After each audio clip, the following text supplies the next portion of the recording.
Billy cascading as it washes me clean. The blood of many will be spilled by my hand. You will believe me when it covers the land. I don't feel much because I don't feel the... This one goes out to Crypto Man for our first ever request. And this one's going to be about the Metcalf substation attack, or the Metcalf sniper attack, which happened on April 16th, 2013 at PG&E Metcalf substation in Coyote, California. Never heard of it. Right? I literally didn't know there was a town called Coyote, California. Now, and I've been a lot of towns in this state. Had you ever even heard about this event? No. This happening?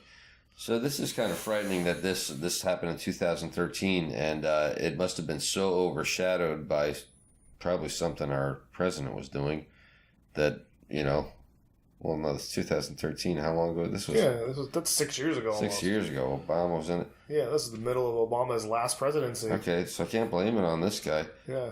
Well, I don't know what the hell I was doing that I didn't hear about this, but apparently this is the most significant terrorist attack on the power grid here in the United States ever happened. Yeah. So 17 transformers and I believe $15 million. Yeah, $15 million worth of damage. 17 transformers destroyed, and no one's been caught. And there's a $250,000 reward out for it. That was the original reward. Reward. So the way the story breaks down is that this is a very remote substation in a place called Coyote, California.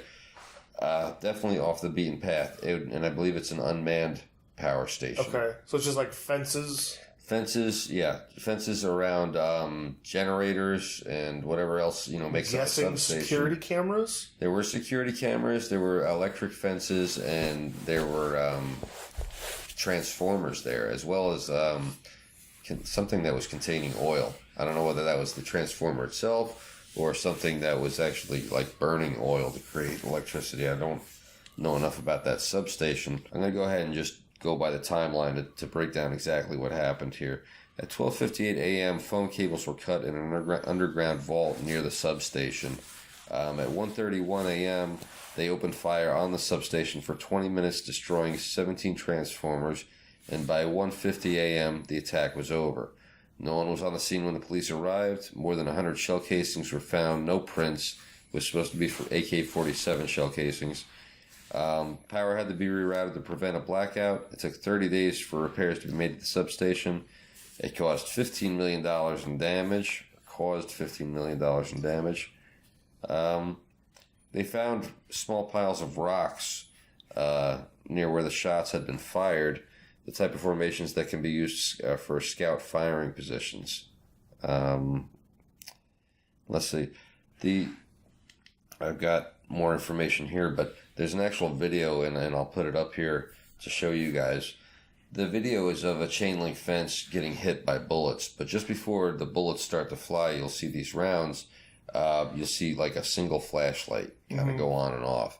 They believe this was the signal to commence firing. Mm-hmm. Just before the firing stops, the flashlight, flashes again and it goes off. It is supposedly, when the police arrived, they didn't see anything because they had actually shot through the fence. Yeah. There wasn't a hole in the fence. Right. It was chain link, so there wasn't anything obvious that looked like, from the outside with a light that looked like damage had been done. Right. But by the time, PG&E got there the next morning and saw it, they saw that 17 transformers had been destroyed. Oil, an incredible amount, 52,000 U.S. gallons of oil leaked because of the bullet holes, and I guess and it caused overheating. First bank of transformers riddled with bullet holes and having leaked 52,000 gallons of oil overheated. And that's where PG&E's control center, about 90 miles north of that, received an equipment failure. That was at 1:45 a.m. So that's 15 minutes into firing if they started at 1:30 a.m. So what it comes down to is this is an attack done with military precision. No traces at all of who did it left over. And it hasn't been done since. Now, what's terrifying, I guess, is that this was 2013 this happened.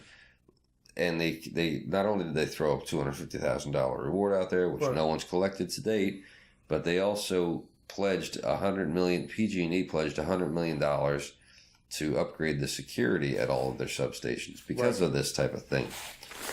Well, within a year of that 2013 attack, somebody broke into that same substation in Coyote and stole a bunch of equipment, including 2 vehicles. It was a major theft. Right. You know, so they obviously hadn't done anything to improve the security of it. Well, and I think too, it just kind of proves that anything can happen at any time, and it's just one of those situations where it's a weird thing. Why did they go there? It's a test. That's 100% a test, in my opinion. And then it sounds like if the next big city station was 90 miles away, probably means it's more than an hour and a half to get there because there's not regular roads. It's probably all dirt roads. Yeah. Why did they not find? Did people walk in? Did people chopper in? Did they how'd they get there? You're right. You know, and it's one of those things you say it's a test. I firmly believe that somebody tested something to see what they can get away with. And that's what I mean. If you could coordinate that attack to, let's say, 10 substations, Right. then you would affect the power grid throughout the whole state. And you could do some real damage. What I wonder is that, it's really the infrastructure that we're talking about here with the damage. If it's talking about losing power to my house for, a little while, even, a couple of days, Right. that's terrible, but it's not, You're not going to die. I'm not going to die. You were talking about hospitals, Right. The police center. Police, fire. These guys are supposed to normally have backup generators anyway. The question is, how long can they operate on them, type thing. I think I think standard is probably 2 days. And so, I guess I have to wonder. It's like if you were going to do a test or an attack on the power grid, it would have to be just a small piece of a much larger attack because. In essence, it's more of a hindrance than anything else. Now, you might have said it and I just missed it. Did they say how long the attack lasted, or do they know? Yeah, it was just under an hour. Literally 15 minutes.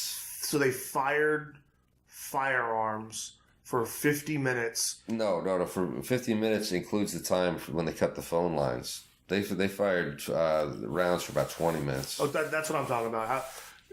From the phone lines being cut to when the machines overheated was 50 minutes. Yeah.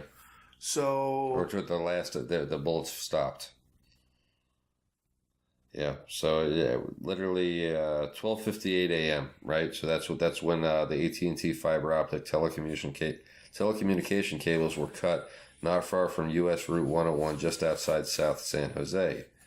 This is in Northern California or Central California. That's where this is where they cut the telecommunication lines. I guess that couldn't have been far from it. By 1:51 a.m. by 1:50 a.m. another apparent flashlight signal caught on film marked the end of the attack. By 1:51 a.m. law enforcement officers arrived. So they missed him by a minute? A minute. Supposedly, yeah.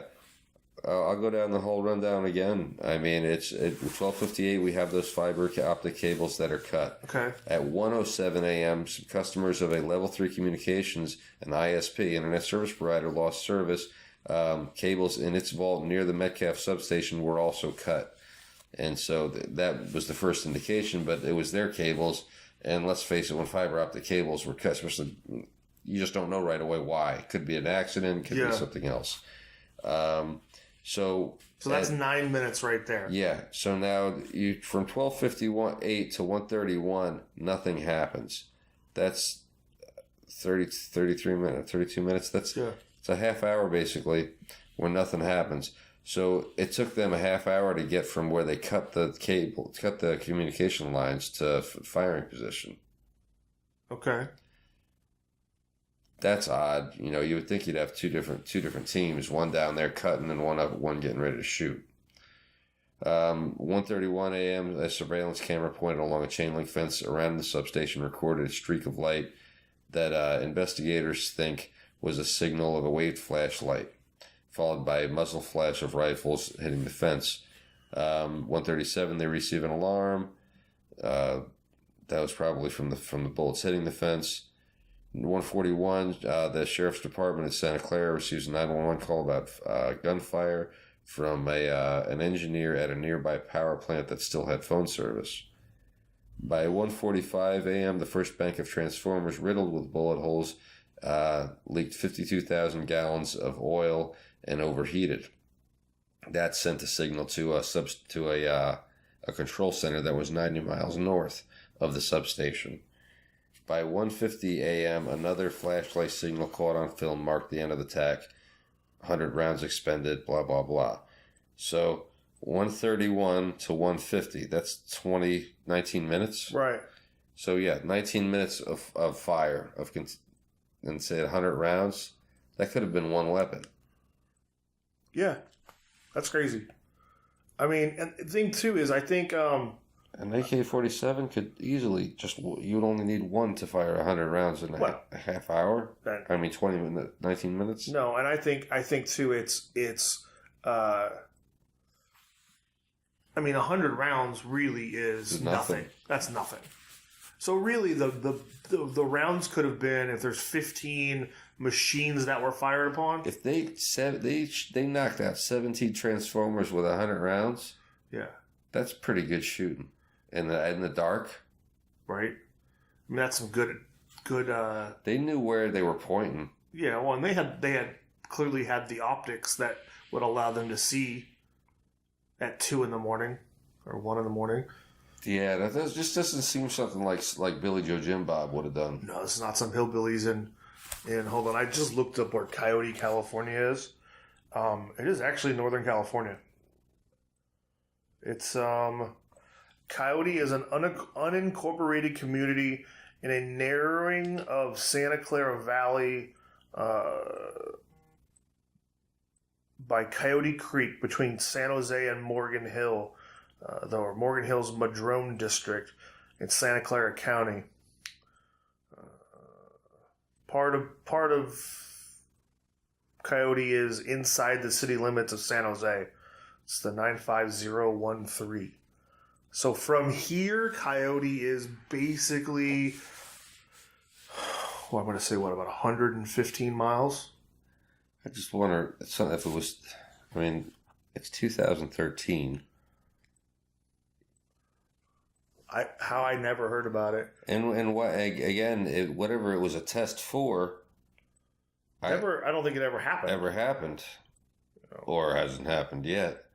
But that's a long time. So from the Cities of Blood podcast studio, it is 2 hours and 6 minutes and is roughly 138 miles and roughly 2 hours and 6 minutes away. Yeah. So this is in August of 2014, thieves cut a fence and stole 2 vehicles and construction equipment at the same location. Just a year later. So much for the security around our grid. My advice to anybody out there who can do it. So, what did they steal in 2014? Equipment? Yeah, 2 vehicles and a bunch of construction equipment. So were they there a year and a half later, basically, were doing repairs and the stuff was stolen? No, these were all. Well, it said construction equipment. Yeah, but I guess part of.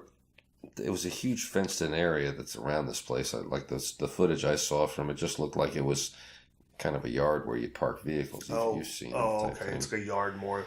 Yeah. Well, then.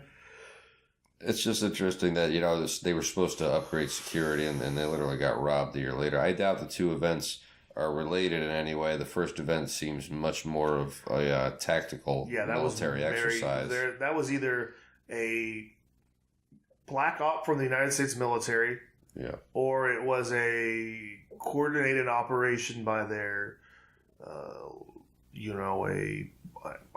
know if this is they're really even a thing anymore, so I'll use it like Blackwater. Yeah. A Blackwater type former military operational thing. Well, and I think they maybe realized they didn't do as much damage as they thought.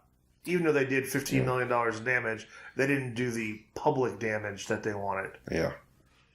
It's it's a terrifying thing. Unfortunately, PG&E is more known for that fire.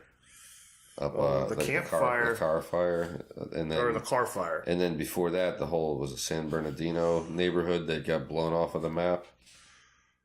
We had so many fires in the last year. This was a couple years before where it was a PG&E pipeline in I think San Bernardino blew up a whole neighborhood. Maybe, I don't. So PG&E's been having a rough time with it, but so getting away from the power grid, but still with Crypto Man or Crypto Man. Yeah, he also tipped us off to another story. This is more recent. That authorities shot and killed a man after pursuit Monday evening at Nevada National Security Site. A man approached the security gate to test the site in Mercury, about 65 miles north of Las Vegas, at 5:20 p.m. and didn't stop. He drove about 8 miles past the gate while being chased by test site security officers and Nye County Sheriff's deputies. Before stopping when he did, he got out of his car, approached the authorities with a cylindrical object in hand, and refused to adhere to verbal commands. The release stated security officers and deputies shot the man, who died on the scene. No others were injured. The FBI has been alerted to the shooting. The 1,360 square mile facility is the primary home of the nation's underground nuclear testing program. Okay, first rule. When the police say get on the ground... Get on the ground. Get on the fucking ground. Now, this is a cylindrical object, and there's no other information beyond that. This reminds me of Repo Man or some crazy 80s movie here. Right, what is it, Starman? Yeah, so you just bum rush the security gate at America's premier nuclear testing facility. So yeah, they have private security, I'm sure military security. The sheriff's department is probably on site. That's what I'm saying. How the hell did the sheriff's department get out there that fast? They're probably on site. It's probably one of those things where, they